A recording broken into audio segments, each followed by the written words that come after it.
Hi everyone, welcome to another lecture series on the subject soil science. So simulan na natin with question number 1.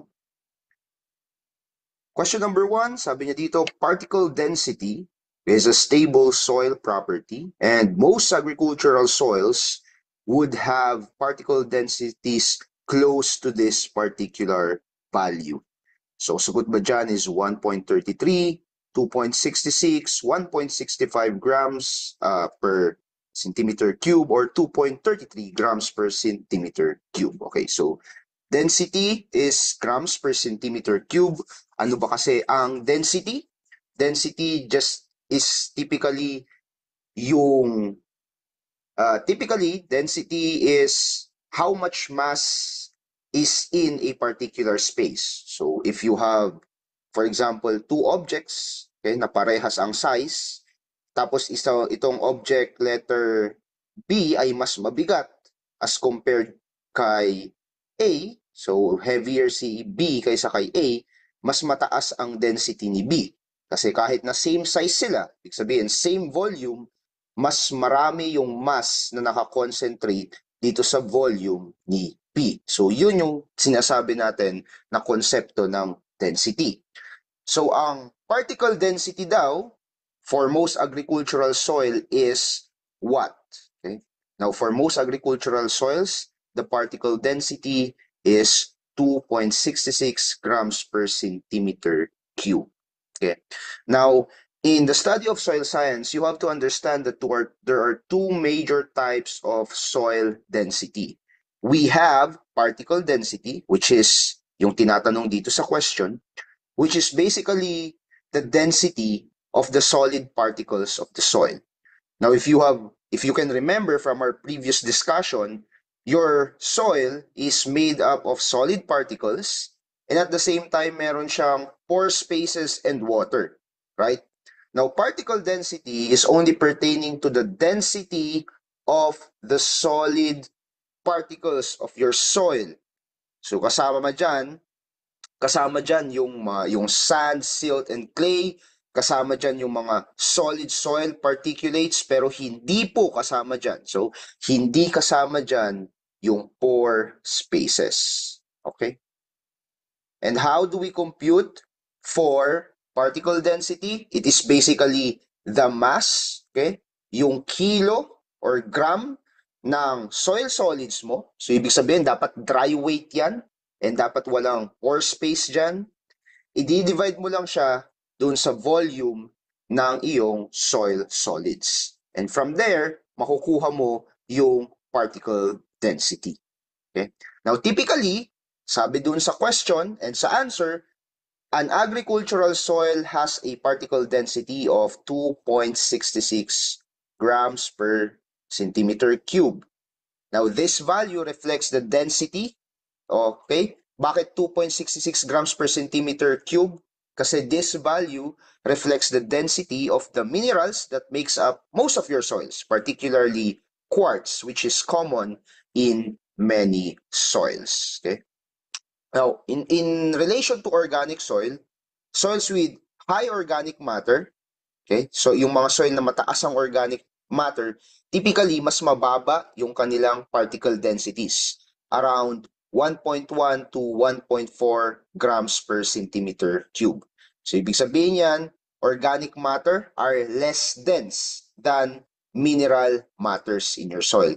So most soils, ang abundant sa most soils is we have mineral matters. In fact, mineral matter comprises how much? If I'm not mistaken, 45% of your soil. Kaya 2.66 grams per centimeter cube ang kanyang particle density. Pero kapag yung lupa mo ay dominated by organic matter, so if your soil is dominated by organic matter, typically mas mababa yung kanyang particle density kasi organic matter is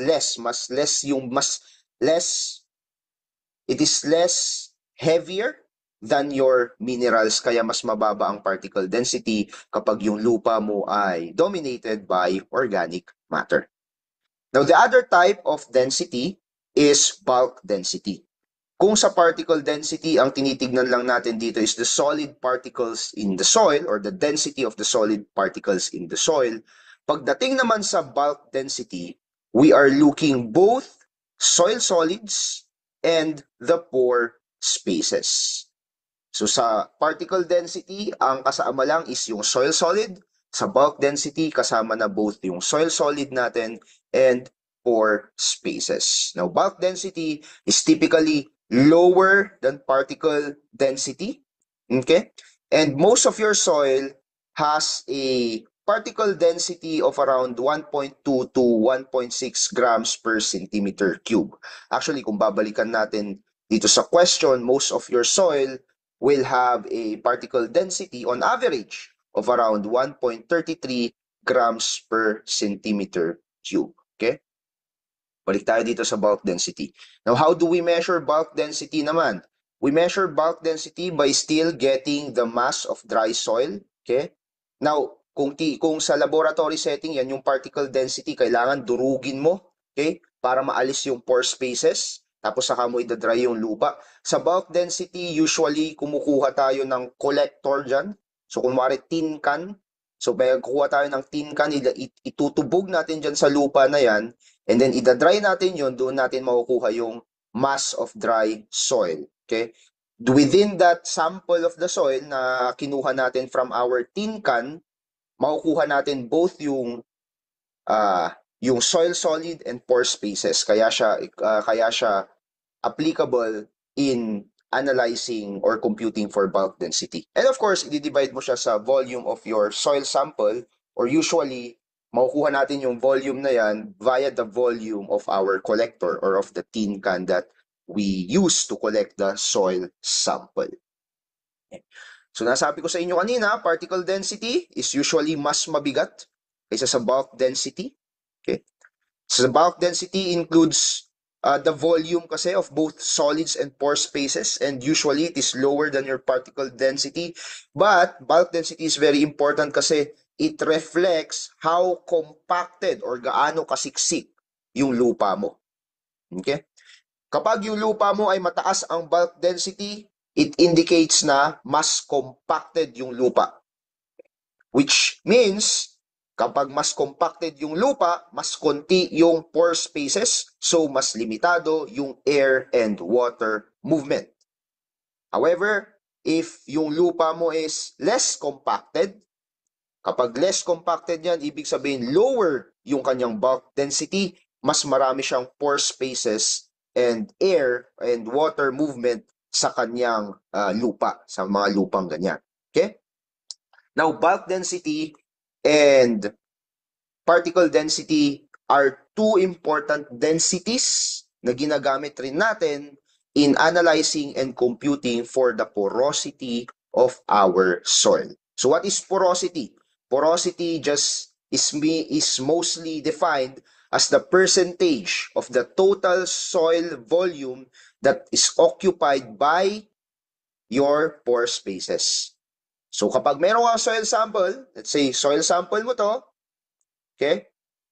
Ilan kaya dyan yung ino-occupy ng pore spaces? Ilang percentage yung ino-occupy dyan ng pore spaces? Okay? In relation to the solid spaces within your soil, then that is porosity. Now, porosity is very important kasi pores hold air and water, which is very, very critical for plant growth, water movement, and microbial activity. So how do we measure porosity? Ito yung ginagamit nating formula. If we know kung ano yung bulk density ng ating lupa and particle density ng ating lupa, i-divide lang natin yan. So bulk density over particle density, then yung value na makukuha natin, yun yung ima-minus natin sa 1 times 100%, edi makukuha na natin yung porosity ng ating lupa. So a 50% porosity would mean half-half, half of which are solid, half of which are pore spaces. A 90% porosity would mean 90% of your soil ay pore spaces. So ibig sabihin yan, very porous, okay? Very porous yung iyong lupa.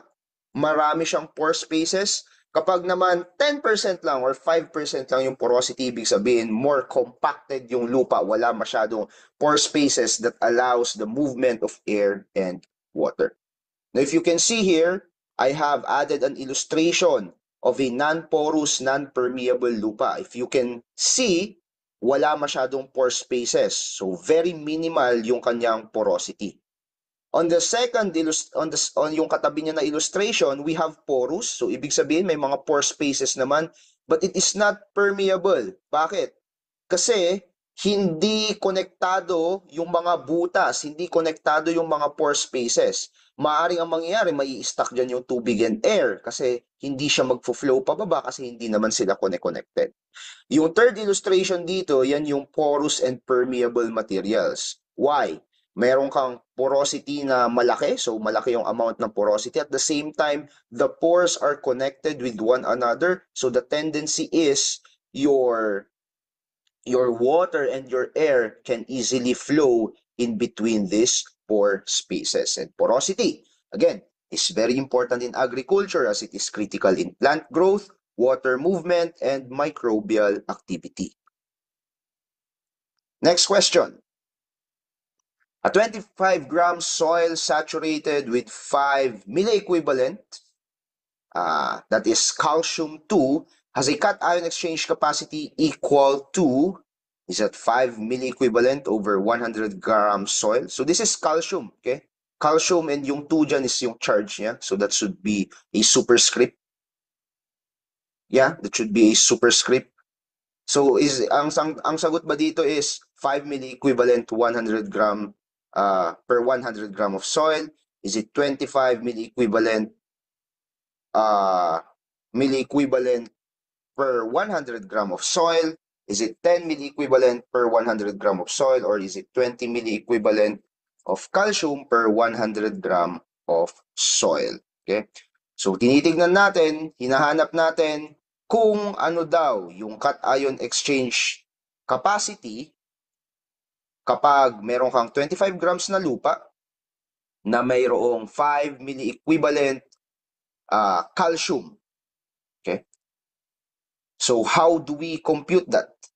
Simply, what we are going to do is to create a ratio. In the question, it is given na mayroon kang 5 milliequivalent na calcium. Okay? And meron kang 25 grams na lupa.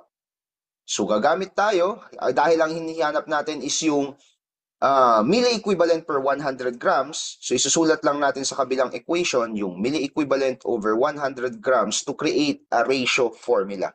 And from this, we can actually do cross multiplication. So 5 times 100, okay, so 5 milliequivalent times 100 grams over 25 grams is equivalent now. So 5 times 100 is 500 divided by 25. Then the answer is 20 milliequivalent of calcium per 100 gram of your soil. So that is the correct answer. The correct answer now, sa isang 25 gram na soil na may 5 milliequivalent of calcium, ang cation exchange capacity niya is equal to 20 milliequivalent of calcium per 100 grams of soil. Next question. The decomposition of the complex substances of rocks and minerals resulting to changes in chemical composition, release of soluble materials, and formation of new minerals. Ano kaya ang tawag natin sa process na to? It is the process of decomposing of your rocks and minerals, wherein nagkakaroon daw ng chemical changes. Ang tawag mo ba dyan ay exfoliation, weathering, chemical weathering, or physical weathering. Now, the decomposition of complex substances of rocks and minerals is actually called weathering. Okay? So the decomposition, this one, the decomposition of the complex substances of rocks and minerals, weathering po ang tawag dyan. However, naging very specific yung question. That weathering now results to changes in its chemical composition. So it is a weathering that causes a change in the chemical composition of your rocks and minerals. Therefore, ang tamang sagot ay chemical weathering. Okay? So chemical weathering ang tamang sagot. So what is weathering per se? Simply speaking, weathering is the breakdown of rocks into smaller particles. Yun lang naman. Saan ba galing ang ating soil? Galing yan sa bato. Now, yung bato, nagbe-breakdown yan into smaller particles, then that is the process of weathering. And there are two types of weathering. It can be physical, okay? Physical weathering is simply yung physical breakdown ng rocks into smaller fragments. Okay? Mari ito, malaking bato, na-split siya, and then na-split ulit, na-split ng na-split. It is just the rock changing its physical sizes or its form. Ang tawag mo dyan, physical weathering. And there are common processes in physical weathering which includes freeze and thaw. O kung saan, yung bato natin, magkakaroon yan ng cracks. Okay? Now, yung tubig, papasok doon sa crack ng mga bato. Tapos, during cold weather, titigas yung tubig na yon, so mag-expand yung tubig, and eventually, that process of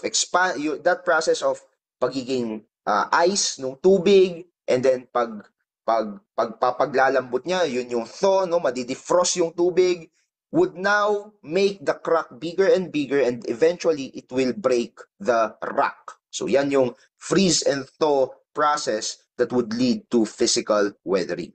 We also have some biological activities kung saan instead na tubig yung papasok doon sa cracks, mga biological organisms like plant roots, di ba? So plant roots yung sisisid doon sa crack ng bato, then that will cause the rock to crack. It could also be in the form of small animals. Papasok sila sa bato and yung process ng pagpasok nila doon sa bato na yon would cause their rock to break, then that is physical weathering still. And yung option kanina na exfoliation actually falls under physical weathering. Kapag familiar kayo sa pag-i-exfoliate ng balat, anong ginagawa natin? We are peeling the outside layer of our skin, right? So ganun din yung exfoliation sa bato. The outside layer of the rock is being peeled away by temperature fluctuations, okay? Or by wind, or by water, leading now to the expansion and contraction of your rock surface, leading to physical weathering. Ngayon, yung sagot kanina is chemical weathering. Ano ba ang chemical weathering? Right? Chemical weathering simply is yung nagkakaroon na ngayon ng chemical change doon sa iyong bato before siya maging rock. Okay? So there is a chemical reaction involved already. And it transforms now your rock or your minerals into new compounds that can be integrated into your soil profile. So ano yung iba't ibang mga process ng chemical weathering? Meron tayo dyan yung tinatawag nating hydrolysis, kung saan the water, okay, from the rain siguro or from the environment will react with the minerals in your rock to form new compounds. For example, yung ating feldspar na nasa granite rocks, kapag nalagyan niya ng tubig, nagiging medyo clayey yung feldspar na yan. So that's hydrolysis. We also have dissolution. Dissolution is simply yung ating soluble minerals, they dissolve in water, especially in acidic conditions. So for example, nagkaroon tayo ng acid rain, so naulanan yung ating bato. So yung acid rain na yan, tinamaan niya yung bato, would now the rock now will undergo dissolution, okay, because of the acid acid component of your acid rain. We also have oxidation, kung saan yung minerals mo naman will react to oxygen. So sa oxygen na nasa environment niya.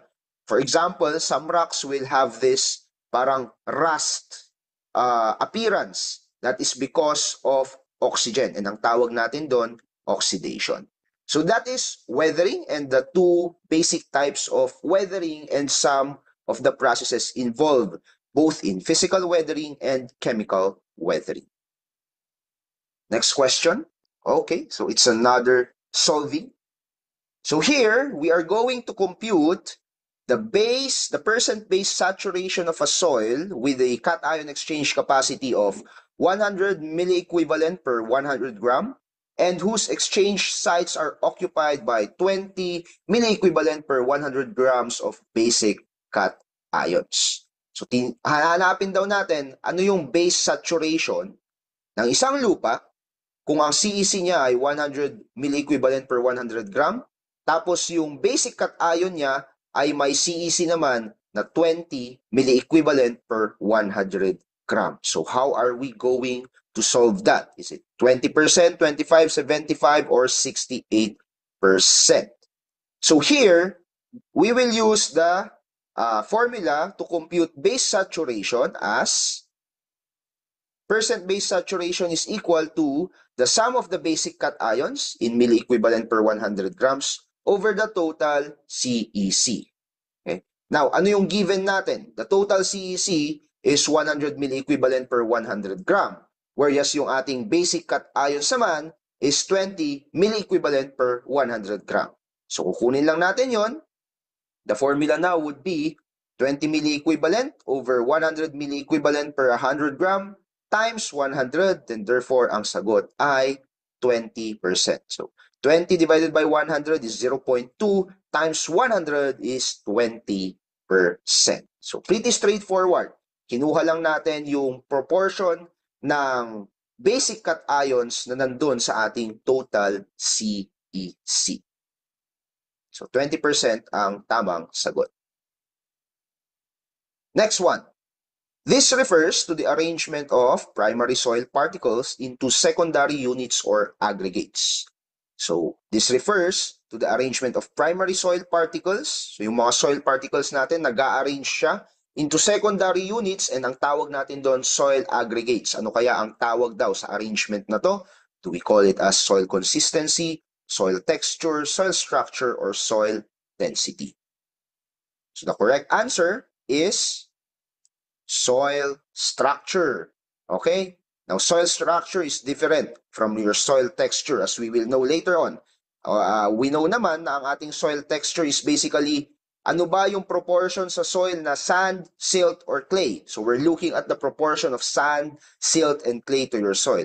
Pero ang soil structure, yan yung way kung saan yung ating mga primary particles, the sand, silt, and clay, how they bind together. Kasi yung pagbabind ng ating sand, silt, and clay will now form the what we call as soil aggregates or clusters. Now, itong aggregates and clusters na to, we also call them as PEDs. And these PEDs now, they provide the soil its overall shape and form. Okay? Now, yung structure ng ating soil is very important kasi it influences, unang-una, water infiltration and drainage. So yung ating soil structure, it affects kung gaano kabilis or kabagal yung pag-flow ng tubig sa lupa. Also, it affects root growth. Okay? Kaya ba nung ating soil na may space ba yung ating soil to allow roots to penetrate deeply? Okay? Well, depende sa soil structure ng ating lupa. And at the same time, bukod sa water and bukod sa root, it also affects air exchange within the soil. Kasi yung aggregates natin, yung binding together ng mga aggregates natin or ng mga PEDs natin will create spaces or pore spaces sa soil, and in between them, nandyan yung oxygen na umiikot doon sa ating lupa na kailangan rin ng ating plant roots and kailangan rin ng soil organisms that makes the soil healthy. Okay? Again, soil structure is different from soil texture.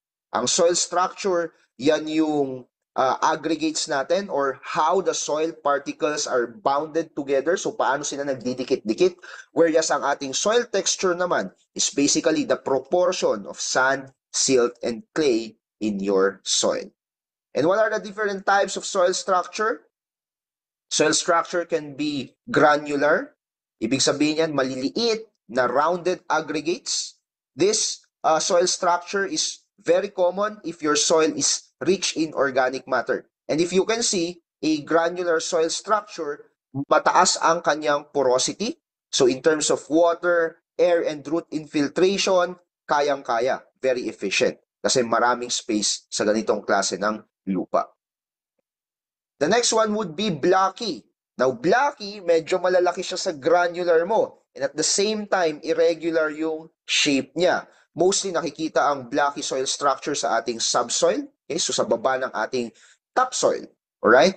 Now, may mga pore spaces ba rin, but if you can see, medyo hindi na ganun ka-connected yung mga pore spaces. So, maaapektuhan yan yung permeability ng ating lupa, yung flow ng water, air, and plant roots. At the same time, a soil structure can be prismatic. Now, this time, prismatic are tall vertical aggregates. So, para siyang column, kaya tinatawag din siyang columnar. And this is often found in soils with very, very high clay content. Now, this time around, medyo bulky yung lupa mo and it forms a vertical aggregate. So, kung dyan ang titignan natin, mabagal ang permeability and porosity dyan kasi wala masyadong hangin, wala masyadong air spaces. But in between them, yes, possible. Now, an example that I can give is probably kapag nakakita na kayo ng lupa na cracked, no? Na may crack yung lupa, lalo na kapag tagtuyo. Kumari yung lupa na yun galing siya sa moist period niya, so basa siya tapos biglang natuyo, so nagkakaroon ng cracks. It's possible na yung cracks na yun is because prismatic soil structure is being formed within that soil area. The last one would be called your platy or massive soil aggregate. Itong mga platy and massive soil aggregates, these are stocks of horizontal soil aggregates. Kung ang prismatic mo ay vertical, ang platy mo naman is horizontal. The problem with platy, sobrang clayey din yan, okay? And sobrang compact to the point na ang hirap ng porosity and permeability ng air, plant root, at tubig. So we do not want platy or massive soil structure, especially if we are planting most of our agricultural crops na kailangan ng oxygen, ng maayos na daloy ng patubig, and root growth sa ating lupa.